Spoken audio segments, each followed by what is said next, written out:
right, so, oop, I think I did something wrong.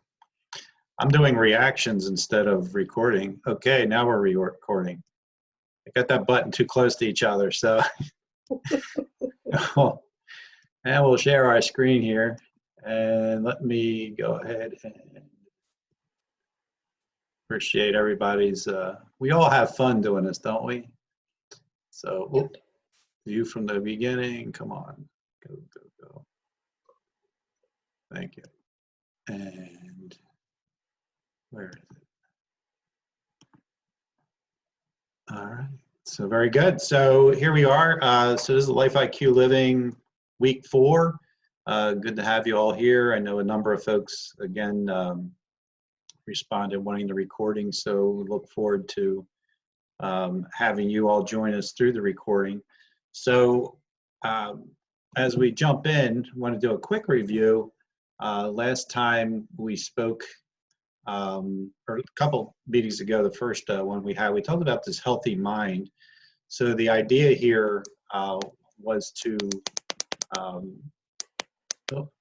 somebody's clicking. Sorry, that was me. No problem. So what we put into our mind occupies our thoughts, you know, and has a huge impact on our self-talk and what's going on there.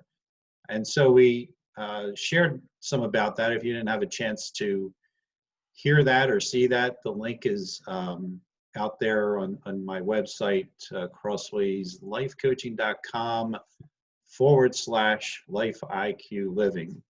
And that'll also be provided to you after this meeting today. So I don't know if anybody had a chance to wrestle with this question down here. You know, what is a situation or problem in your life that could use a new question to unlock a breakthrough? So it's one of those things that perhaps gets you to think, what could be different? What could I do or could help me to have a breakthrough at this time in life? Last time we met, we talked about the healthy body. And so that we defined as what we put into our body: food, drink, supplements, physical exercise, activity.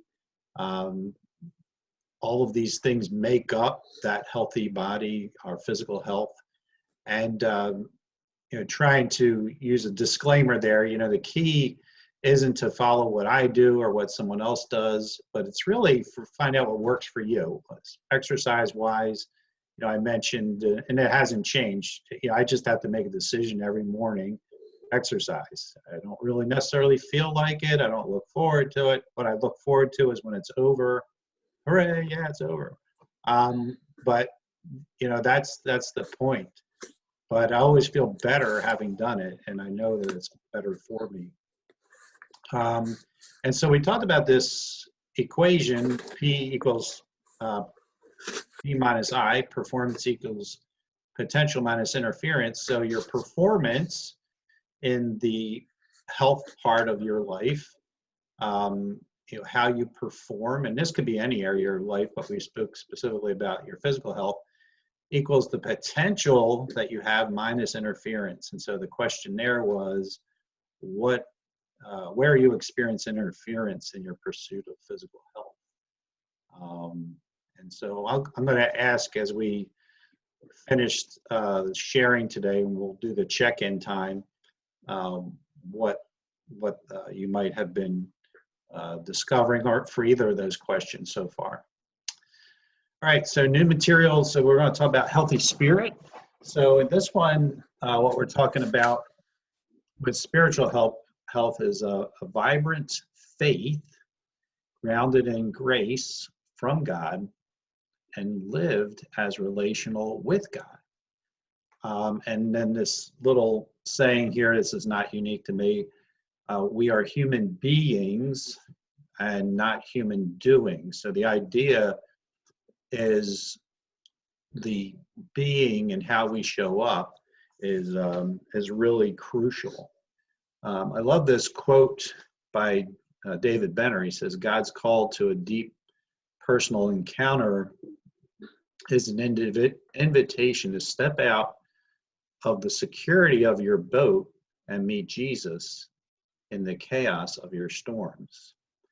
Now, this idea of an invitation to step out sort of is we get to choose, right? So we hear the call and we get to choose, am I going to step out of the boat? Well, guess what? Some point in February or March or whenever, all of us got conscripted to step out of the boat in one way or another, right? So we all got pushed out of the boat, or the boat's shaking a whole lot or whatever, but our boats are not the same as they were prior to when all of the things with COVID-19 came down. And this really goes back to some of this human being versus the human doing, because so much of what we do, at least I would think some of our temperament has something to do with it, but is based on what are we doing and what's on my checklist, what's am I accomplishing, all these kind of things. And so we're focused on this doing part, whereas God is often calling us and desiring us to be with him. So it's more about the being and how we show up in what we do. And so something that I experienced yesterday, which I thought was really cool, and I know everybody's different places theologically, so as I share this, hopefully you all get it. But just sitting with the Lord yesterday, and I could sense him saying to me, hey, just enjoy the work you're doing. And in fact, he asked it as a question. He says, isn't this great to be able to do what you're doing right now? Aren't you enjoying, just savor and enjoy the moment. So, and I found that instead of thinking ahead about what I got to do next, or about this, or I hope so-and-so is going to do this, or I hope this situation is going to do that, or whatever's on my list, it was so settling to just say, this is great. This is really fun. Just to be able to study or coach or to work on something that I enjoy doing, and to have that privilege to be able to do it, is life-giving. And, I realize not every situation, I already talked about exercise, is that for everyone, right? So there's parts of life where we may not always feel that, but it's that sense that God is with us in the doing, and he wants us to recognize him with us in the doing. And he wants us to actually enjoy his presence with us in the doing. And so anytime what I discovered, and I'm carrying this into today as well, anytime an anxious thought comes up about the future or situation, and gosh, can any of us tell what's going to be happening in September? You have your travel vacation plans all figured out. You know what you're going to be doing? I sure don't. And so we can obsess and wonder what's going to happen, right? Or we can rest. We can say, you know what? I don't live in a future. I only know one being that lives in the future. And he says, don't worry about don't be anxious about tomorrow. That's what Jesus told us, right? So, so having to have that mindset, and then we can turn that over to God as we allow to be, to be him to be part of our situation. And again, this invitation to step out of security and meet Jesus in the chaos, security, or even the familiar. I think one of the big things that we're all going through is this idea of familiar. And when we're in a familiar rhythm, I know for me, I just tend to do, get things done, accomplish, feel good about that. But there's a lot of things I miss in the way of doing that. So being a high achiever, accomplishing a lot, there's things that are missed. And this really has pushed us to have to adjust and make major change in the way that we do. And I believe, at least for me, I know this is for sure, God is saying, you know what? I don't want you doing in the future the way you've done in the past. I want you to show up to life in a different way, calling us to an invitation of something different. But I can tell you, because we're all like this, it's easy to go back to old patterns. Very easy to go back to old patterns and the way of doing things. And especially when a new situation or new challenge comes up, because the neural pathways in our brain, that's just the way they go. They are used to a certain way of responding. And so it takes intentionality, it takes awareness, number one, of what's going on, and intentionality to continue to try to show up with a different mindset, a different way of being there. So, question for this week: how does viewing the COVID-19 pandemic as an invitation to meet God change your perspective? How does viewing COVID-19 pandemic as an invitation to meet God change your perspective? Any brave soul want to weigh in on that?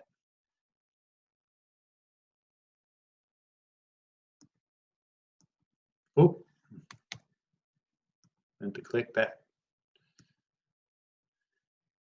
Thoughts? I'll go ahead. Thanks. This really lines up with everything I think I've been trying to learn through this process during COVID. I've been reading The Practicing of the Presence of God, Brother Lawrence's book. Mm-hmm. Being present with him in my doing, like you said, that's just echoes in my soul. But also the thing that I feel like I've been learning is that I buzz from one thing to the other, and I'm learning to be present in the moment. So my perspective is changing in that I'm trying to, like you said, talk to God as I'm going through my day, but also slowing down when it's appropriate in the moment. My parents are moving into our house, and I'm a doer, so I just want to okay, let's do this, let's do that. And I'm trying to go, okay, God, what am I supposed to be learning in this moment with this person at this time? And so I'm really trying to let go of my to-do list and just let the day carry me. And I can now because I'm home. Yeah. It's actually been a really wonderful time. The COVID-19 quarantine has been great for our family. So I know it hasn't been that way for everybody, but that's how right now. Mm-hmm. Oh, that's good, Cindy. Thank you for sharing. Yeah. Yes. Being able to see God's hand in all of that, that's a really big perspective shift. Who else?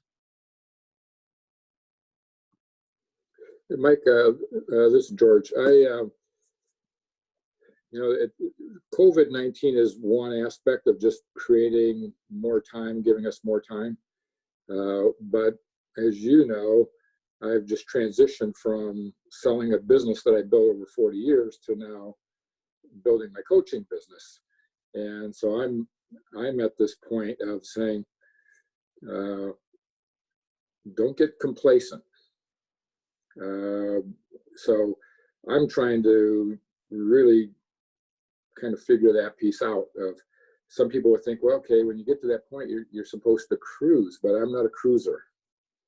And so this whole thing of the pandemic combined with the retirement has just, my life is so different than what it was even 4 months ago, that it's making me reflect. And my quiet time, my time with some of the guys that I'm around now on Zoom, it's all about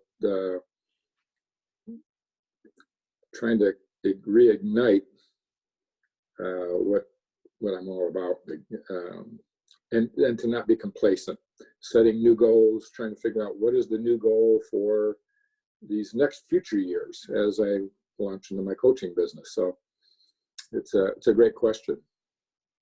Yeah, that's and thank you for sharing that, George.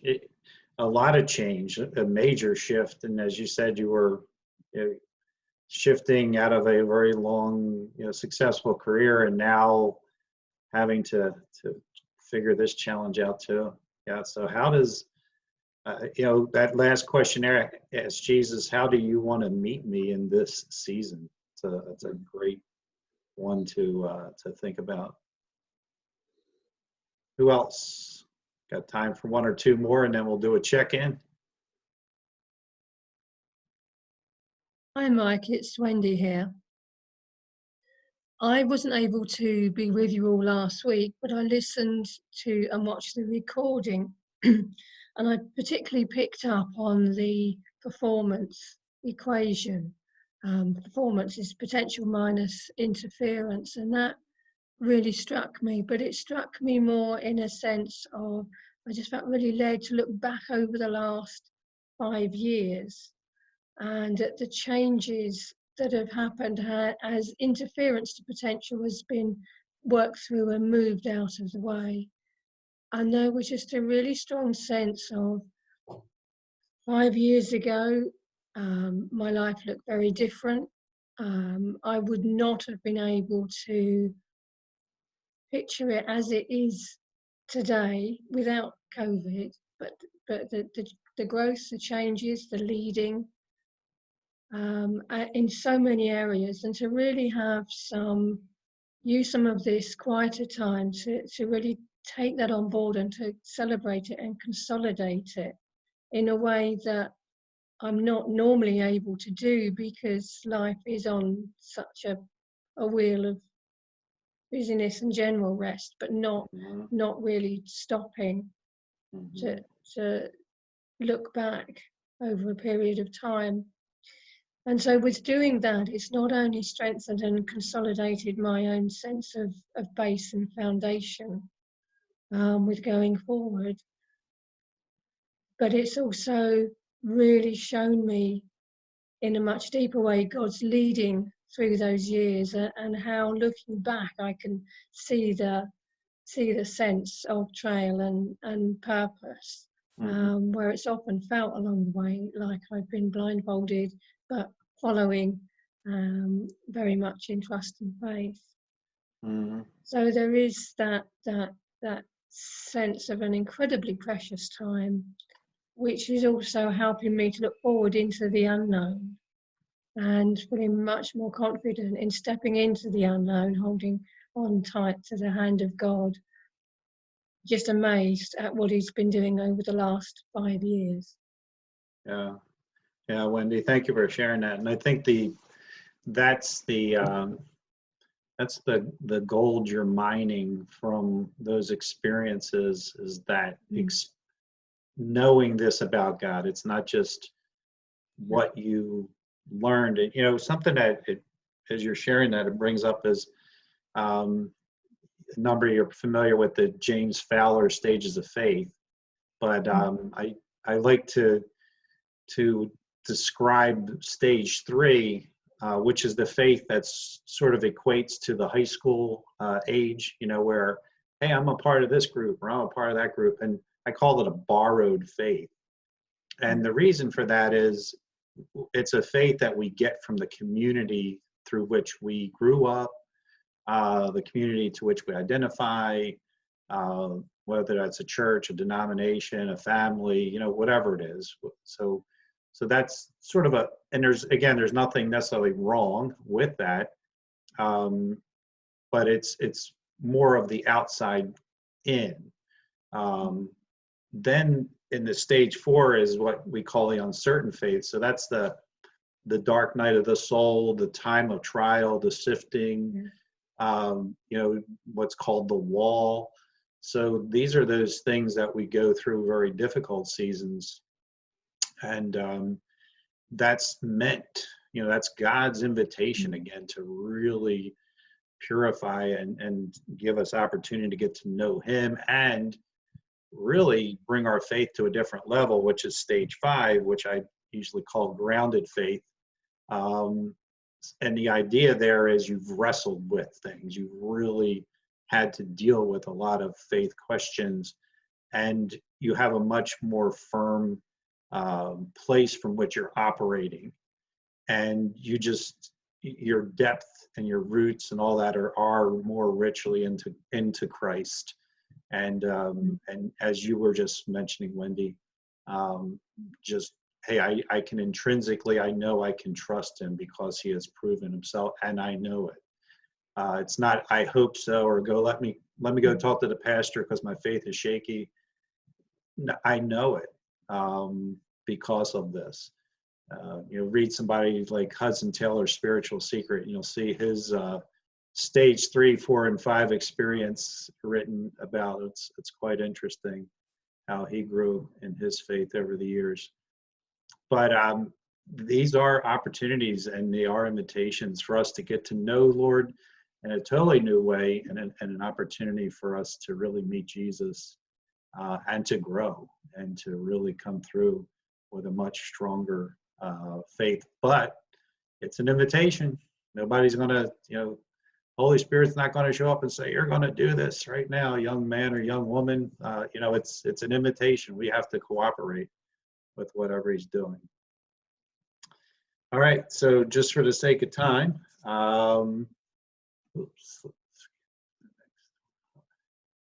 so thinking about the past week, quick check-in. Got time for a few folks to chime in. Where are you on the river this week? So rapids, we're using this analogy, rapids, waterfall, tranquil, eddy, swamp, etc. And how things go for you this past week with intentional habits, practicing them. So who would like to jump in there? Just quickly if you can. Don't think about it too long, just check in.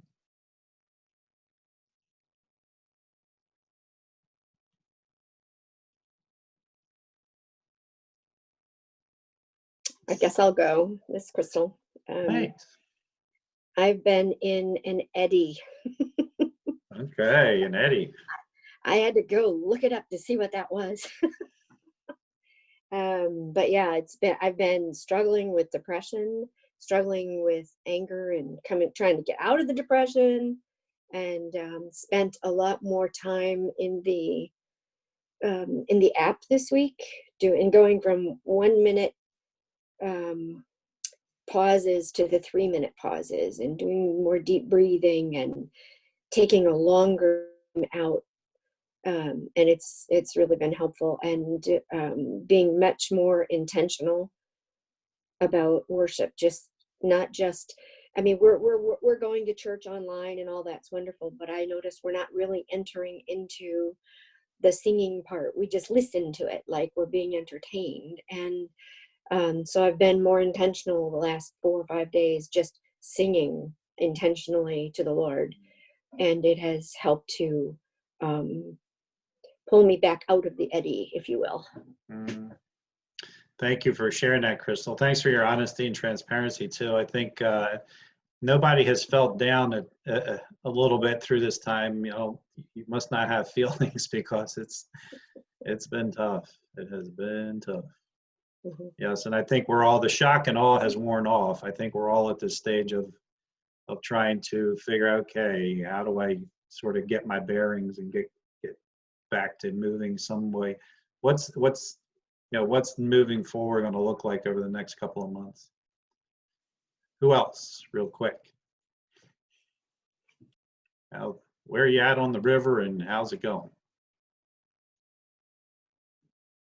Michael, this is Carol. I don't have my screen on because I've not felt well and I'm still in my pajamas, but I would say I'm in that tranquil place, actually, even in the midst of not feeling well and different things that are happening around me. It's been very peaceful for me. I've made some decisions about some classes that I was taking and where I'm heading. I've kind of made a decision. I answered that question, what's a new question that I could ask? And that helped me to put some things into perspective, rearrange some things so that I'm not so frazzled in my brain all the time. And that's really helped me a lot. I've also set out on a plan for just more healthy living, getting back to eating right like I normally do. And that seems to be going well too. So yeah, I'm just kind of in that peaceful spot in a little bit. So Okay. Yeah, very good. And glad you could make it even in your PJs. So that's you know a great thing about these Zoom calls. So as we wind down our time today, I wanted to give anybody a chance if you wanted to share some way that you've grown, or how this type of an intentional activity has helped you. Because what I'm planning to do is I'm planning to offer, and I'll put this out in the follow-up, opportunity to continue to to meet same time and everything, same format in June. So my thought is this: in order to keep, as you make change, as you change your habits, in order to keep them going, you need to sustain that, because what's going to happen is you go back. And so I'm planning to offer to continue to do these meetings. Obviously, we'll keep adding new material and give you more opportunities and content, that kind of thing around it. But I'd love to be able to hear how's this been helping you? What's this been helping you as far as being able to have hope? And the goal was hope and stability at this time. So anybody want to chime in there with your thoughts? How's this giving you hope and stability, or something else?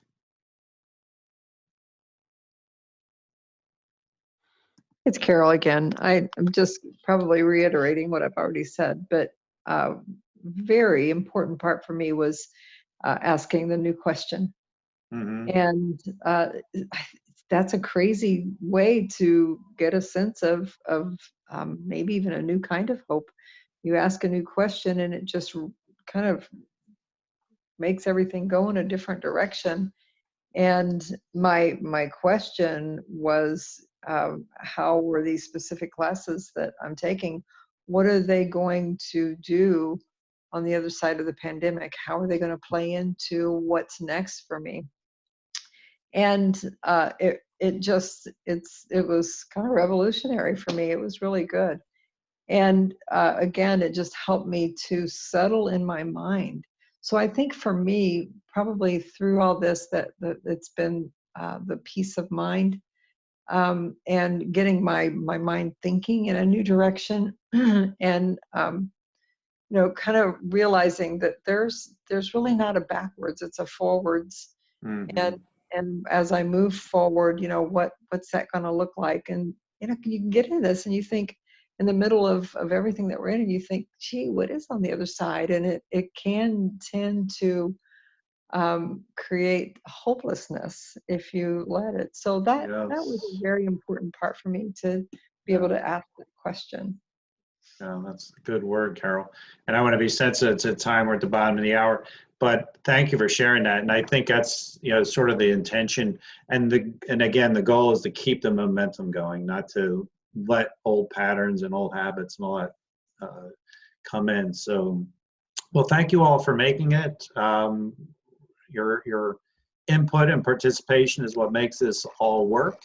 So we will send out the link and look forward to our meeting next week. And if you can make it, great. We'd love to have you, and always love having folks show up and share. And I really do hope to hear. I'm going to probably send out a thing. Hey, share what are you learning? What are you getting from this time? So, all right. Lord bless all. Enjoy the rest of your afternoon. Bye, Mike. All right.